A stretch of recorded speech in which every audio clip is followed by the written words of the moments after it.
Hello and welcome to the CyberLife channel where we talk all things cyber.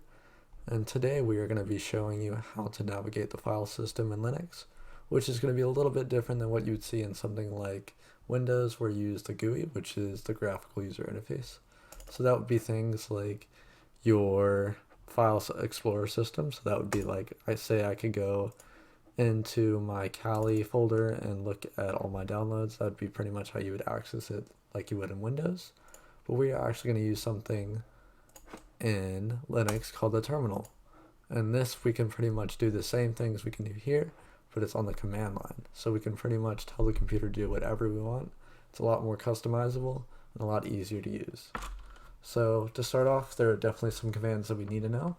The easiest command would be man. Man will pretty much tell us the manual of how to use a certain command.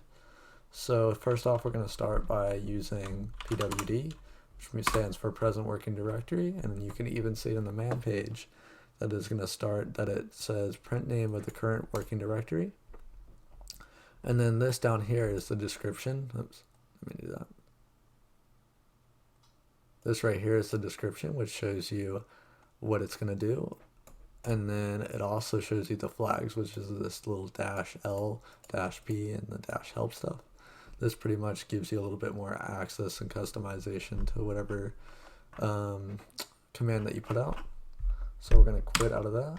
So that's what pwd does, and we can use it by just typing pwd, and that will show us our current directory.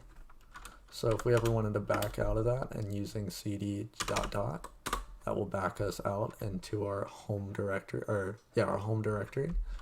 And then to list the files, we can do man ls, which ls means that it lists the files. And you can even see that it currently says that it lists it. And then these are some of the commands. So if we ever wanted to look at all of them, even like hidden files or anything else that we have in there, you can use ls-a, which lists all the files in there. The next command we're going to do is cd and then the / command, which shows us the root of the file system. We can ls into that and then look at all the files in there. So this would be exactly the same thing you'd see if you went in the file system and looked in here. You see the exact same thing, so that's the root directory. So we're gonna actually create a file real quick, and we can do that by using the touch command, and we're gonna just create a my.txt file. We're actually going to have to use sudo, which sudo means that it's going to give you root permissions, which the root user is the absolute highest privileged user that we have. So we're going to sudo touch my.txt, and then you're going to type in your password. And then now if you ls, you will see my.txt. And then so how we open up files is we use the cat command. Now there's not going to be anything in there, so to edit a file, we can use nano, which will edit a readable or a text file. So let's just say I want to do that. Oh, actually I don't have permission, so I'm going to have to go ahead and yes.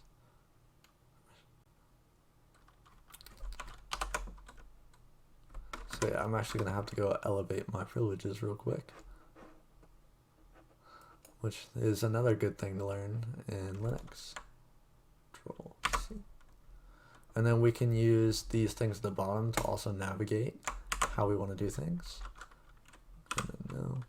And then so if we ever wanted to elevate our privileges to the root user, like I was saying earlier, instead of using sudo, we can use su, and then we do root. And then we just type in our password. Oops, try it one more time. Oh, usually the password is just going to be the same as the username.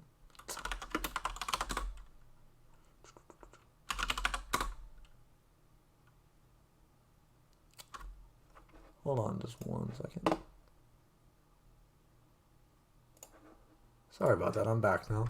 So what you're going to do instead of that, you can actually use the sudo command and do nano my.txt, and then you can actually save it this way. So if you just control exit, and then it'll allow you to save it. And then now if we went into cat my.txt, that will open it and we can see the contents of the file. Just like that. And now there are a couple other things that we can see. So if we wanted to go forward to a directory by listing the directories, we can go into our bin folder. And then we're going to list all of these. Now these are a lot of very important things that we're going to be using later on. This will pretty much show you a lot of the user stuff, pretty much anything you could possibly think of. It is the binary files, so pretty much any data that's stored is going to be in here. And we're going to be using a lot of this stuff like apt that you saw up there.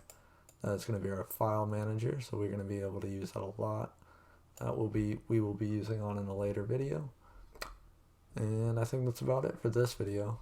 In the next video, I will show you how to do a little bit more with Linux, but that was pretty